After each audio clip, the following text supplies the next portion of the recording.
Antes da gente começar o episódio, eu só quero avisar pra você que a gente teve uns problemas técnicos com o meu microfone. Ao longo desse programa, você pode perceber que o meu áudio ele dá uma osciladinha, tudo isso porque a gente tá gravando no verão e o ventilador ele não ajudou muito, mas ele refrescou bastante a gente. Então, fique com esse episódio maravilhoso e o próximo a gente vai dar um jeitinho de deixar muito melhor. Belezura? Você prendeu seu terapeuta e agora fudeu. Esse é o Terror Sem Medo Podcast, eu sou o Fábio. E eu sou a Cal. Hoje vamos voltar a falar sobre séries, que a gente falou sobre a série do Chuck até agora, só de série, né? Não falou mais nenhuma. É verdade. Mas dessa vez é uma minissérie muito interessante sobre serial killers. Temos uma sinopse para essa série? Aqui, ó. Alan Strauss, um terapeuta feito de refém por Sam Fortner, seu paciente que se revela um serial killer. Fortner quer uma coisa em troca da liberdade de Strauss, que ele cure seus impulsos homicidas. Essa sinopse, ela já é um mini spoiler, né? Porque eu pelo menos cheguei na série sem saber de nada, então pra mim tudo foi surpresa, mas Eu também. É uma sinopse. Aham. Mas a gente entra em detalhes mais daqui a pouco. E onde as pessoas podem assistir esta série? Na Star Plus. Então, olha, tá legal, legislativo mesmo, legal pra assistir essa série. Sim, teremos spoiler de O Paciente.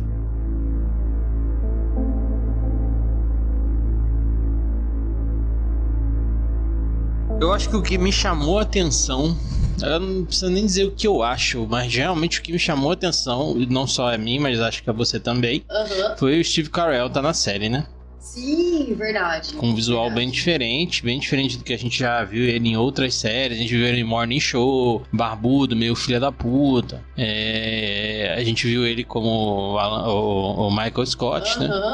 Que é o mais que é o mais emblemático, mas tem o vídeo de 40 anos, tem o Sim Senhor 1 e o 2, né? No 1 ele é só uma pontinha que ele faz. Que é o meme que eu acho mais engraçado do mundo, é esse. Sempre quando rola eu acho engraçado. Mas é interessante ele estar nessa série porque a gente vê uma cara diferente dele, né? Cara, sim. E ele mostra muita realidade no que ele tá fazendo, né? Porque tem muito ator que faz muita comédia. E quando vai pro drama, vai pra qualquer outro filme, suspense, sei lá, você ainda fica preso naquele personagem emblemático, sabe? Porque tem gente, né, que assiste e fala, nossa, Steve Carell fazendo esse tipo de trabalho e tudo. Mas você tinha até comentado, né, quando a gente tava assistindo, que ele tá querendo ir mais pra essa pegada. Faz um tempo já. Desde que ele fez... Morning Show? Não, antes. É que eu não lembro exatamente o nome do filme. Mas ele fez um filme de drama. Pequena Sunshine? Não, ele fez isso já faz bastante tempo. A gente já chegou a começar a assistir esse filme sobre umas miniaturas e tal. Ele tá já há bastante tempo nessa pegada, né? Desde que ele saiu do The Office, ele quis mudar um pouco pra ele não ficar com a cara de Michael Scott pra sempre, né? Sim, verdade. Apesar dele ter feito bastante comédia, a gente viu uma comédia legal com ele, a Tina Fey também, há um tempo atrás. Mas ele manda bem, né, cara? Ele tem uma faceta bem diferente aí. Sim, você não vê nada de Michael Scott ali. Só algumas cenas, né, que aparece ele mais novo, que rejuvenescem ele, né? A série tem todo um contexto muito pesado, sim, né? Então, você não consegue ver ele fazendo alguma coisa de Michael Scott ali naquele momento, assim, sabe? Acho que nem combinaria, assim, né? Ele é um ator que, cara, eu acho que ele pode fazer qualquer que ele encarna o papel daquele personagem e vai que vai. Sim, sabe? Quem não assistiu o Morning Show, assista, que tá na Apple, né? Ou também tá por aí, né?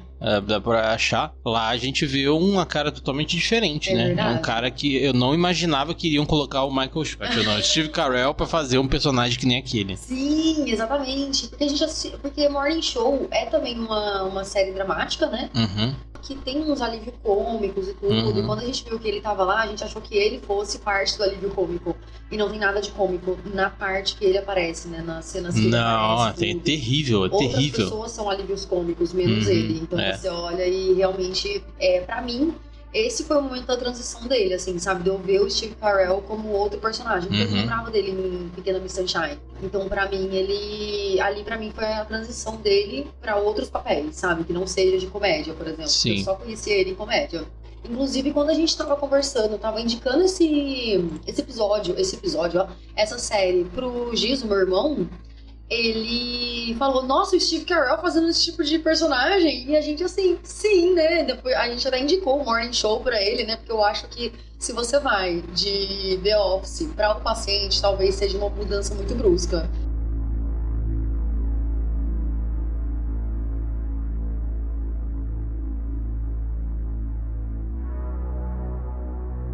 A gente falou bastante do Steve Carell, mas que, cara, ele é a série, né? Ele, o nome dele é bem difícil. É Domhnall Gleeson. E ele me lembra bastante o Ezra Miller. Eu acho que talvez a primeira escolha do elenco fosse o Ezra Miller. Até porque os trejeitos do personagem lembram bastante os trejeitos dos personagens que o Ezra Miller faz. Mas seria irônico colocar o Ezra Miller com certeza. Fazer um com certeza. serial killer. Assim, eu vou entrar numa coisa rápida aqui. O Ezra Miller, ele é judeu e tem coisas na série relacionadas a judeus, né? Então não sei se de repente talvez ele não tenha aceitado. Mas também não faz muito sentido, porque o personagem do Steve Carell, ele já é um judeu, e como tem todos aqueles flashbacks que aparecem ao longo do episódio, talvez colocar um outro personagem, um outro ator, antepassado judeu, seja um pouco problemático. Sim. Também, né? Porque os diretores, né, os criadores da série, eles são judeus, né? Os showrunners, né, os criadores da série, é o Joel Fields e o Joy Weisberg. Eles deram declarações dizendo que a série não é baseada em nenhum serial killer de verdade, né? Claro que a gente que conhece ali, você vê tipo um Unabomber, você vê um pouquinho até do Dahmer, né, em algumas coisas, e outros, né, outros serial killers que eu não lembro o nome, mas que a gente conhece pela cultura pop, né? Sim, é engraçado que o nome do Domhnall Gleeson é Sam, né? Então na hora me veio o Sam também. Filho de Sam também. Ele é o Sam, no caso, né? Sim. Não é inspirado em nenhum serial killer, né? De acordo com os showrunners, né? Os Joes. Dá pra chamar os dois de Joe, né? Mas o Alan é inspirado na vida deles, porque eles são judeus, né? Como você tinha falado já. Então, todos os dramas do povo judeu relacionados na série são coisas que provavelmente são coisas que afetam eles e eles já passaram e tudo mais, né? E é legal falar, né? Um pouco mais, além do personagem do Steve Carell, né? Que é o Alan Strauss. A gente também tem o Sam Fortner, que é o Domhnall Gleeson. Mas também a gente tem outros personagens que são periféricos ali, né? Tem a Beth, que é a esposa do Alan, que é a Laura Nim, deve ser Nim, talvez, né? O Ezra, que é o filho do Alan. Que é o filho do Alan. Andrew Leeds e a Shoshana, que é a Renata Friedman, que tem uma importância considerável ali dentro da trama do Alan, né? E tem a grande filha da puta da série, que é a Candace, que é a mãe do Sam. Interpretada pela Linda Emon. Não me é estranha a cara dela, mas eu não... todas as pessoas dessa série, tirando o Steve Carell, não me são estranhas, mas eu não conheço profundamente. Então... eu não conheço ninguém mesmo, assim. O Gleeson, ele tava no Star Wars, né? Ele era o Major Hux. É verdade, a gente tinha visto isso, mas até descobrir isso, eu não sabia quem era ele, eu não tava conectando o rosto dele em nenhum. Também não. Até porque tá bem diferente, né? Então, a série ela já começa mostrando um pouco do que vai acontecer com o Alan, né? Já começa com o Alan Strauss num lugar que a gente ainda não sabe onde é, né? Num local, assim, acorrentado e desesperado. E aí pronto. E aí já vai e corta pra ele atendendo os pacientes. Então você vê vários dos pacientes dele, né? E vários problemas gigantescos e tudo. E tem um paciente em especial, que é o Jim. Que é engraçado o nome do cara ser Jim, né? Também. Por causa do Jim do The Office. Ai, verdade! Na hora que o cara falou Jim, eu falei, olha aí, ó. Caramba, eu não me toquei. Não sei se é de propósito, mas acredito que não. E aí, aparece o Jim, né? Que é uma pessoa... que é um paciente que ele não se abre, assim, sabe? Ele fala pouco sobre o que ele faz a vida de profissional. Ele fala um pouco... Ele é muito raso, sabe? Que nem um pires, sabe? Então, ele não se aprofunda em nada. o Alan, ele tenta se aprofundar um pouco na vida dele, tenta perguntar coisas, e ele responde todas as questões, mas ele responde de uma forma tão superficial que você fica pensando, cara, quem que é esse cara? Então aparece os pacientes e aparece o Jimmy. Aparece os pacientes e aparece o Jimmy. E aí a gente fica um pouco intrigado, assim, sabe? Sobre como que funciona essa série até então. Então é muito massa, porque o Alan tem a família dele, né? Também tem a esposa. A esposa, ela já é falecida. Ela morreu de câncer. E ele tem uma família que até então parece perfeita. Só que o que acontece é que o filho dele, ele se mantém judeu. Só que ele se torna um judeu ortodoxo quando ele conhece a mulher dele, que ela é uma judia ortodoxa. E a família toda dela então ele se converte, né? Não sei se se converte, não sei. Não sei também como funciona. Mas enfim, ele se torna um judeu ortodoxo. Inclusive ele se alimenta da dieta kosher, né? Que é, não sei se fala kosher ou kosher, enfim. Também eles falam na série como é que é, mas eu não lembro agora. Né? E é uma alimentação que é assim, você não pode ter dois alimentos, né, de origem animal no mesmo prato. Então as pessoas não comem, tipo, hambúrguer, por exemplo, sabe? Que no pão pode ovo, então o pão não pode ovo, não pode presunto e não pode queijo. Então tem que ser carne ou o queijo. É isso que eu fiquei sabendo, se tem algum judeu aí ortodoxo, ou então que entende um pouco mais essa dieta, né? Interessante. Só comentar. Que é importante. O que acontece, né? Não é só simplesmente, nossa, virei ortodoxo e agora ninguém gosta mais de mim. O problema é que ele também se separou muito da família, né? O filho dele, no caso, né? O Ezra. Toda essa bagagem de vida que ele carrega ali, sabe? A dor da esposa dele não ter conseguido alcançar o objetivo da esposa dele, que era ter a família toda unida quando ela estivesse no leito de morte, praticamente. Sim. Assim, sabe? Aparentemente o Alan, ele aceitou tranquilamente essa questão, né? A esposa que não, né? A mãe é que não aceita, né? Ela fica com raiva da comida. Assim, porque o filho se afasta, ele acaba se fechando. E também, pelo que a gente vê, a mãe é bastante ativa na comunidade judia, né? No judeu ortodoxo não aceita isso, né? Então aí isso impede muito dela fazer a arte dela, que ela canta, toca violão, eu não sei se fala culto, não sei como é que é o nome das reuniões dos judeus, mas isso afeta bastante ela, né? Eu imagino que deve ser bem complicado mesmo, né? Porque ela mostra bastante essa abordagem, assim, não perdeu o filho para uma religião, mas ele se afastou por conta de uma religião, né? Então acho que deve afetar bastante a vida das pessoas. Mas acho que os pais também têm que saber aceitar, né? Exatamente. Cara, é o filho, ele pode fazer o que ele quiser da vida dele, se ele quiser ser judeu e aceitar. Então, porque parece que no começo a gente vê um pouco da conexão entre eles e tudo, quando a mãe ainda tá, eu não sei se ela já descobriu o câncer dela, então parece que ele ainda tentava, né, ir nos jantares, ele levava a esposa e tudo, só que sempre quando acabava o jantar, tem até uma cena, né, que a esposa do Ezra, ela tinha levado um bolo. E no final do jantar, todo mundo foi embora. Eles não podem nem usar as facas, né? Dos talheres acho que da casa. Eles têm que usar os talheres que eles levam, né? Tanto que assim, pelo que eu entendi é isso. Porque ela, quando vai cortar, o talher quebra e ela fica com raiva e tal. É mesmo. E aí, ela joga o bolo na parede, né? De raiva, assim. E aí, o Alan, ele realmente, né? Tenta acudir ela e explicar que tá tudo bem e tudo e tal. Porque você vê, né? Ela sendo judia com toda a família junto. E depois ela recebendo a família da Nora, né? Em casa e tudo. E tipo, cara, o semblante dela é totalmente diferente. Parece que a partir dali, ela perdeu o filho dela.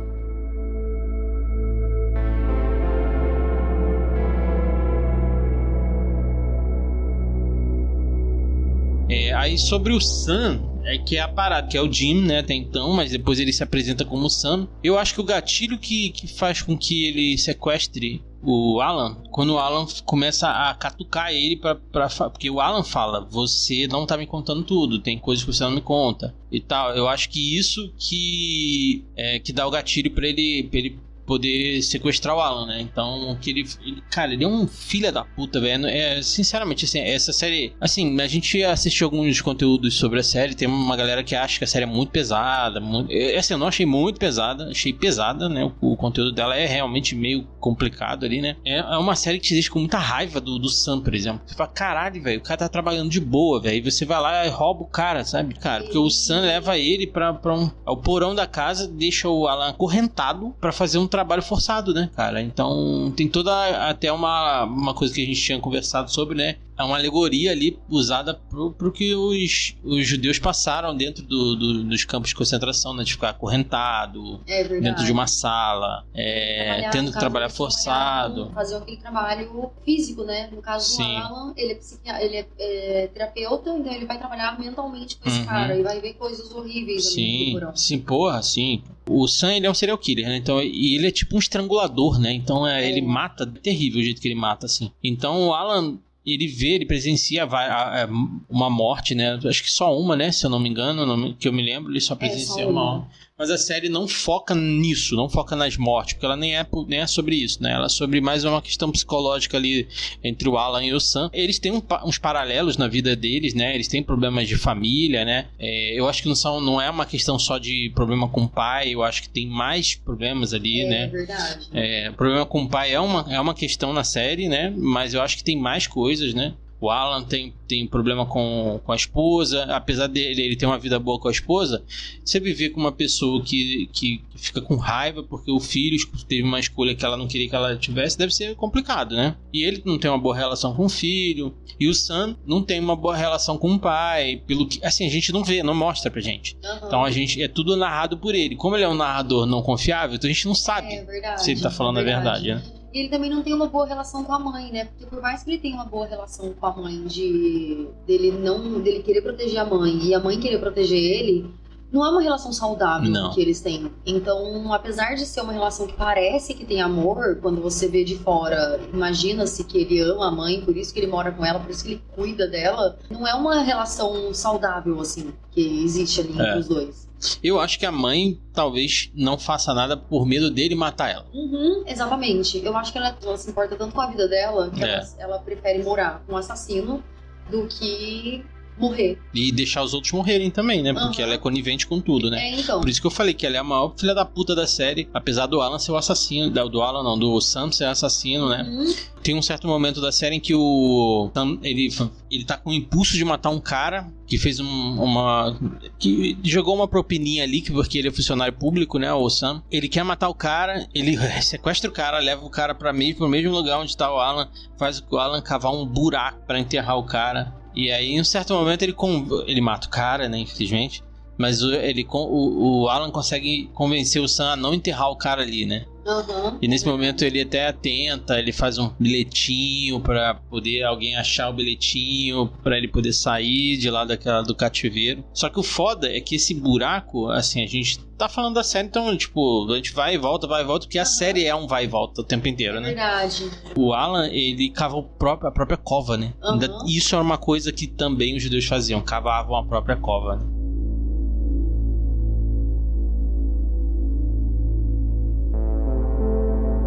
E o nome da série, eu acho interessante, que é O Paciente, que a gente não tá falando dos pacientes do Alan, por exemplo.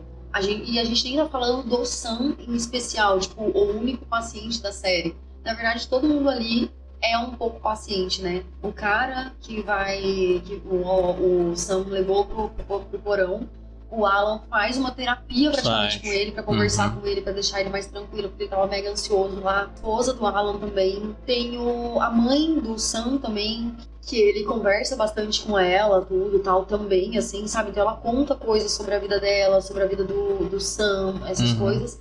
Você fez uma análise interessante. Todo mundo é paciente do Alan, menos o filho. E aí, no final, o filho dele vai fazer terapia. Até o próprio Alan faz terapia, né? Dentro da cabeça dele mesmo, com ele mesmo. Então, tipo assim, por isso que todo mundo ali é paciente, sabe? Então, é muito massa isso, assim, sabe? É muito incrível. E é engraçado essa terapia que o Alan faz, essa autoanálise, né? Que o Alan faz a todo momento. É muito a gente falando com a gente mesmo, assim, sabe? Quando a gente tem essa mania de falar sozinho e tudo. Porque o falar sozinho, meio que é uma forma de você fazer uma terapia também, sabe? Você tá falando aquela fala livre lá de tudo que você tá pensando.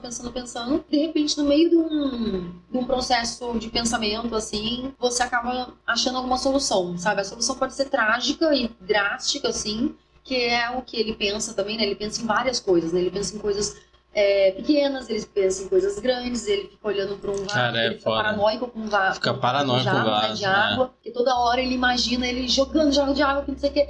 E eu penso assim, cara, é muito o que às vezes a gente tá pensando quando a gente tá em perigo, a gente fica em interna vigília, assim, sabe, o tempo todo.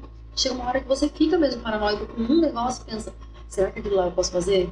Será que se eu fizer aquilo lá vai dar certo? Então ele vê várias formas, né? De tipo, sempre começa com jarro na cabeça do Sam. E depois tem o Sam batendo nele, o Sam enfiando uma faca na boca dele. O Sam fazendo isso, o Sam fazendo aquilo. Então tem tudo isso, assim, sabe? Então ele sempre vê ele morrendo também nessas situações, né? Ou então ele saindo de uma forma mais trágica, assim, até que ele começa a malhar dentro do lugar. Ele tem um pouco de locomoção, assim, sabe? Um raio, sei lá, de 2 metros. Então ele consegue andar mais pra frente, ele consegue deitar no chão pra fazer uma flexão, ele consegue fazer tudo isso. Só que ele tá preso, né? E ele é um senhor. Fala na série a idade, mas a gente imagina que ele deve ter uns 60 e alguma coisa. Verdade. O próprio Steve Carell, ele tem 60 anos. Já tem 60 anos, né? Então, provavelmente, ele tava fazendo um papel mais ou menos da idade dele mesmo, né? Só tem uma crítica pra essa série, que é o terapeuta mental do Alan. É aquele clichê do medical negro. Quem não sabe o que é quando você pega uma pessoa negra e coloca num personagem que vai solucionar o problema ou vai achar ou ajudar o protagonista a solucionar o problema. Isso não é eu achei um clichê muito ruim pra série. Cara, a série é cheia de personagens com outra pessoa. Faz mais inclusão na série. É verdade. Mas não tem inclusão. A série não tem inclusão, a não ser a questão de ser judeu, né? Assim, eu sei que a série não é sobre isso, né? Mas eu achei a utilização do clichê, achei que empobreceu um pouco, mas não desabonam a série de nada, né? É uma coisa pra se pensar, mas isso não deixa a série, não perde a magia da série, assim, sabe? A série, ela continua sendo muito boa, assim. Mas é uma coisa a se pensar mesmo, né? Porque... já não deveria ser feito no passado, imagina hoje em dia, né? Exatamente, verdade. E o que eu acho legal dessa série é que, apesar de não ser uma série baseada num serial killer específico, ele cumpre todos os papéis de um serial killer, né? Que é aquela pessoa que tem uma vida dupla, assim, sabe? Que ele tem um bom relacionamento social. Ele é muito conhecido, assim, no ramo da psicologia como um sociopata mesmo. Por conta dele conseguir ter uma vida social, ele ter um trabalho, ele conseguir se socializar mesmo com as pessoas. Inclusive, ele é um dos melhores profissionais da empresa dele. Tem carta, né, inclusive, pra ele, falando sobre. Ele é um exemplo de profissional que todo mundo deveria ser. Ele é realmente, né, um sociopata por conta disso, né? Porque se ele fosse psicopata, ele não teria essa questão de ter essa socialização mesmo com as pessoas. Ele seria uma pessoa mais retraída, provavelmente ele não teria esse contato com as pessoas. Ele sabe conversar. Então ele é realmente um serial killer. Ele vai lá e mata sem remorso nenhum. Então você vê que parece que ele tem empatia, porque ele ajuda as pessoas, ele conforta as pessoas, ele faz tudo no trabalho dele e muitas vezes ele mata, porque até então a gente acha que ele mata aleatoriamente. Mas não, é sempre quem contrapõe. Tipo, a falta de educação, mais ou menos, assim, não é? Com ele, na verdade. Com ele, né? falta de educação. Não é uma falta de educação que ele vê com outras pessoas, tipo, não é uma injustiça com os outros. Isso, assim, isso. É uma injustiça quando ele com se sente injustiçado. Quando ele se sente injustiçado, porque às vezes a pessoa não tá nem cometendo uma injustiça. Na verdade, a pessoa não olhou pra cara dele quando deveria olhar pra falar um obrigado. Tanto que ele mata o chefe dele, né? Que ele é uma das outras mortes que a gente vê, né? Porque o chefe dele expõe uma carta, né? Que é uma carta de recomendação, que todo mundo deveria ser como ele. E ele se sente exposto, acha que aquilo prejudicou ele de alguma forma. E ele mata o cara de graça, né? Ele não prejudicou ele em nada. Nada. Era falando só coisas boas e era coisas maravilhosas. E ele matou o cara.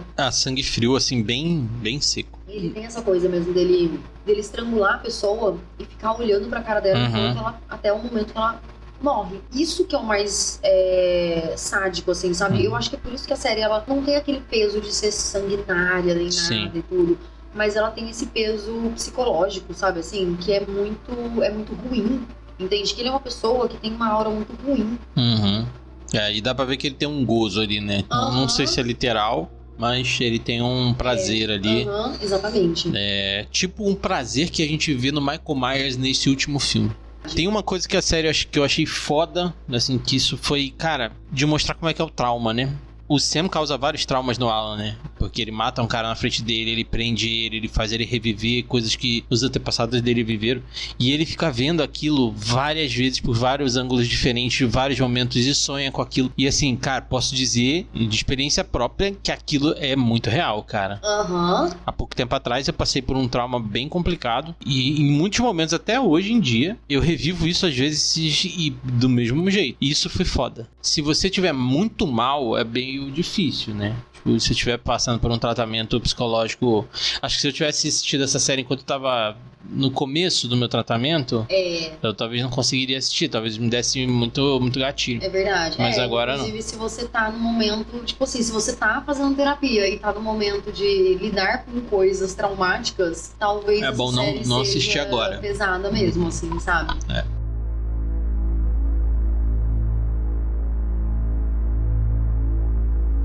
Caminhando já pro final, né? O Alan, ele infelizmente morre. Então o final é a morte do Alan. Não, e o pior é que assim, ele consegue, né, chamar a atenção da mãe do Sam, conversa com ela e tudo, ela começa a chorar porque ele manda umas verdades na cara dela sobre o filho dela, que ele só é assim por causa dela. Ela começa a chorar, ele passa o lencinho pra ela. Quando ela vai pegar o lencinho, ele puxa a Candace e já fica com uma faquinha que ele fez, né? Da pomada dele, que ele fica amolando a vida inteira lá. Fora que, uma coisa que é importante da gente pontuar é que o impulso pra ele poder sequestrar o Alan mesmo, pra colocar ele lá dentro, era porque ele queria deixar de ser uma pessoa que mata outras, assim, sabe? Sim, ele nem sabe como se denominar, assim. O Sam. O que acontece? Né? Como ele tá com o impulso de matar aquele cara que ele levou pro porão, que ele tava 4 meses vendo aquele cara e tudo. E, cara, o cara fez uma coisa pra ele 4 meses antes. E aí ele pensou assim, cara, não quero matar mais. O que eu posso fazer? Vou roubar meu psiquiatra, meu terapeuta, e vou fazer com que ele me conserte.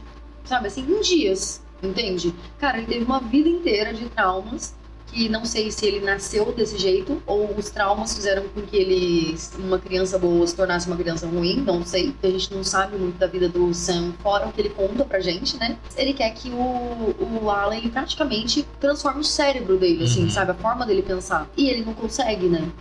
O que acontece é que, assim, a gente é um pouco enganado nesse momento. O episódio acaba com ele pegando a mãe e colocando essa faquinha falsa que ele fez aí no pescoço. E o outro episódio começa com ele jantando com a família. E bem com o filho dele. A gente imagina que ele realmente tá vivo porque não tem a esposa dele. Então a gente imagina assim, se não tem a esposa, significa que é a vida real, sabe? Não tem a esposa, não tem nada. Só tem as pessoas realmente vivas, que a gente sabe que tá viva. A parte do dia da família e a parte do dia ortodoxa, todo mundo feliz e contente, cantando. Então eles estão respeitando a prática judia da família, do Esdra de agora e tudo e tal. Cara, tá tudo muito lindo. Até que ele vai olhando. Chega uma hora que aparece o terapeuta que tá na mente dele o tempo todo. E aí nisso a gente pensa, eita, que estranho, né? O terapeuta dele. Aí eu pensei assim, gente, final, né? Ele tá vendo terapeuta, não sei, na cabeça dele. Era um agradecimento pela ajuda. Exatamente, tipo, obrigado, você me salvou desse tempo ruim. Corta pro momento em que ele tá sendo enforcado, quase morrendo. E aí isso daí tá vindo na cabeça dele, porque, tipo, ele tá imaginando talvez algo que ele gostaria de viver com o filho dele, né? É muito foda isso, é muito triste. É muito triste. Essa é uma hora que eu chorei, porque eu tava tão feliz. Eu já tava chorando de emoção por conta dele ter conseguido sair, porque ele imaginou várias coisas. Então, e no final, ele tá morrendo. E isso é o desejo dele, o último desejo dele, que não foi atendido porque não rolou. A única coisa de boa, né, que o Sam fez por ele, é que ele escreveu uma carta para os filhos dele, e o Sam mandou essa carta e deixou pelo menos o corpo dele para ser encontrado. Cara, ele era aquele serial killer que ele sabia que ele não ia ser pego. Porque ele matava a pessoa no meio da rua, deixava o corpo lá e pronto, sabe? Então, tipo, as pessoas encontravam, porque alguém ia jogar o lixo na caçamba e tava um corpo lá no meio, não tava nem no cantinho, assim, tava no meio. Do jeito que morreu, é como ficou. Porque ele tem uma vida ali a zelar e as pessoas confiam nele. Mas é difícil você olhar pra alguém e falar, serial killer. Mas ele é uma pessoa que realmente é legalzão. Né? Que ele é uma pessoa que compra sempre o donut. Ele é conhecido como o cara dos donuts. O cara dos donuts, é. Das rosquinhas, no caso, né? E a única coisa que o Sam fez pelo Alan de bom foi isso, né? Entregar a carta, mas o Alan também conseguiu com que o Sam decidisse se prender, né? Pra não matar, né? Foi uma coisa que o Alan falou pra ele, que ele foi até um pouco ríspido no momento, né? Você não vai conseguir viver na sociedade, você precisa ser parado de alguma forma. Assim, eu não gostei do final. Achei que se ele ficasse solto seria mais triste. Que aí o Alan não teria conseguido nem realizar o que ele fez ali esses dias. Mas eu não gostei muito, achei meio forçado. O próprio cara falou assim, eu acabei de matar meu terapeuta, agora eu vou me prender, não sei. A série traz tanta realidade pra gente, naquele momento eu acho que é uma coisa que ele não iria fazer. Eu achei interessante, assim, por mais que o Alan não tivesse conseguido sair, e não tivesse conseguido se reconectar com o filho dele, o que rolou é que a gente vê que no final o filho dele vai fazer terapia, né? E a gente vê o filho dele colando cartaz procurando o pai. Então alguma conexão ele tem ali com o pai. Sim. Ele tá preocupado, sabe assim? Então mostra uma preocupação. Que a gente vê a filha dele também preocupada e tudo e tal. Mas quem toma essa iniciativa de colocar os papéis nos muros e nos postes da rua, filho dele. Então você vê que pelo menos ele tá agindo em prol do pai. Coisa que ele abandonou totalmente por conta da família nova dele. E o Alan, ele tem essa memória, né, implantada nele por conta dele querer viver isso. E essa ser o último pensamento dele durante a morte dele é meio que uma forma que tô me conectando com meu filho de alguma forma, sabe? Nem que seja em pensamento, entende? E aí eu achei interessante, tipo, essa questão dele ir pra terapia depois de ler a carta do pai dele e tudo mais. O Alan, ele fez o trabalho dele, sabe? Por mais que ele tenha morrido por conta disso, ele deu a vida dele pra profissão, praticamente, e deu certo, sabe? O que a mãe vai fazer com aquela chave, o que a mãe vai fazer por ele, talvez, então eu preciso gritar, falar e quero sair, com certeza a mãe dele vai soltar ele. Mas eu acredito que a mãe dele deve ter ficado um pouco aliviada também por conta disso, porque agora ela sabe, porque alguém falou pra ela, porque é muito esse problema que a gente tem, né? Tipo, quando a gente tá fazendo terapia, principalmente, a gente tem uma coisa que a gente sabe que tá ali, a gente sabe a resposta, só que a gente não quer falar. E aí, quando a psicóloga chega pra gente e fala, é isso, aquilo, né? Você fica aquela cara de, não, ou, isso é tão real agora, sabe assim? Por mais que ele tenha morrido, pra mim foi um final interessante. Eu queria muito que o Alan tivesse vivo, sabe assim? Que ele tivesse realmente conseguido aquele desejo de estar junto com a família do filho e todo mundo e tal.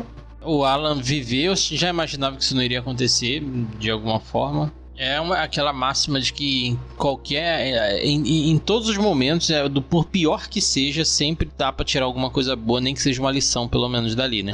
O Alan, ele conseguiu, pelo menos, fazer com que o Sam tomasse vergonha na cara e se prendesse para de matar, deveria se entregar pra polícia, né? E também o filho, né, de voltar a se aproximar, ele volta a se aproximar da irmã também, né? Verdade, e até fazer terapia. Então ele fez uma movimentação ali no micro-universo dele, né? Eu achei estranho que os pacientes dele nunca foram procurar ele, né? Isso, pelo menos, não mostrou pra gente, né?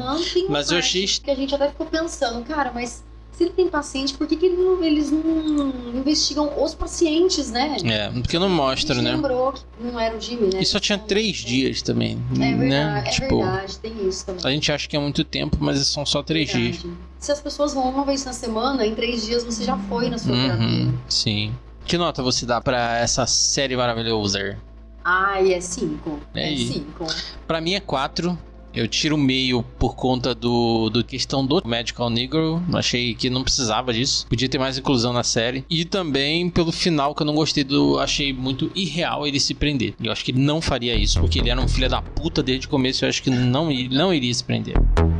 É isso. Você achou que essa série é uma série de terror sem medo? É terror com medo? Terror psicológico com agonia. Exatamente, que não basta ser terror psicológico, tem que ter agonia. No restaurante fala, garçom, desce um terror psicológico com agonia. Dou uma mercenada com você. É isso aí. E onde as pessoas podem ouvir o nosso podcast? As pessoas podem ouvir a gente no Spotify, no Anchor, no Amazon Music, no Castbox, no Google Podcast e também no seu tocador de podcast favorito, procurando por Terror Sem Medo. É isso aí. E nossas redes sociais.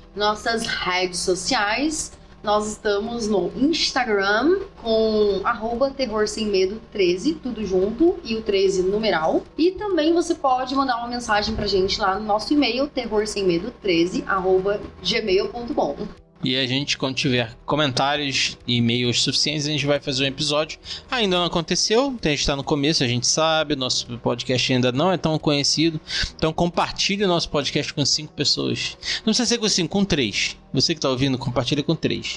Pede pra essa pessoa que está ouvindo compartilhar com mais 3. E outra coisa, dá 5 estrelinhas pra gente no Spotify. Isso aí. Também. E nosso próximo episódio vai ser sobre... O Enfermeiro da Noite. Um suspense / terror. Eu não sei, na verdade, que ainda não assistiu o filme. Mas eu sei que é um suspense / terror. Mas é isso. Até o próximo Terror Sem Medo. E se você precisa, faça terapia. Só não sequestre seu terapeuta.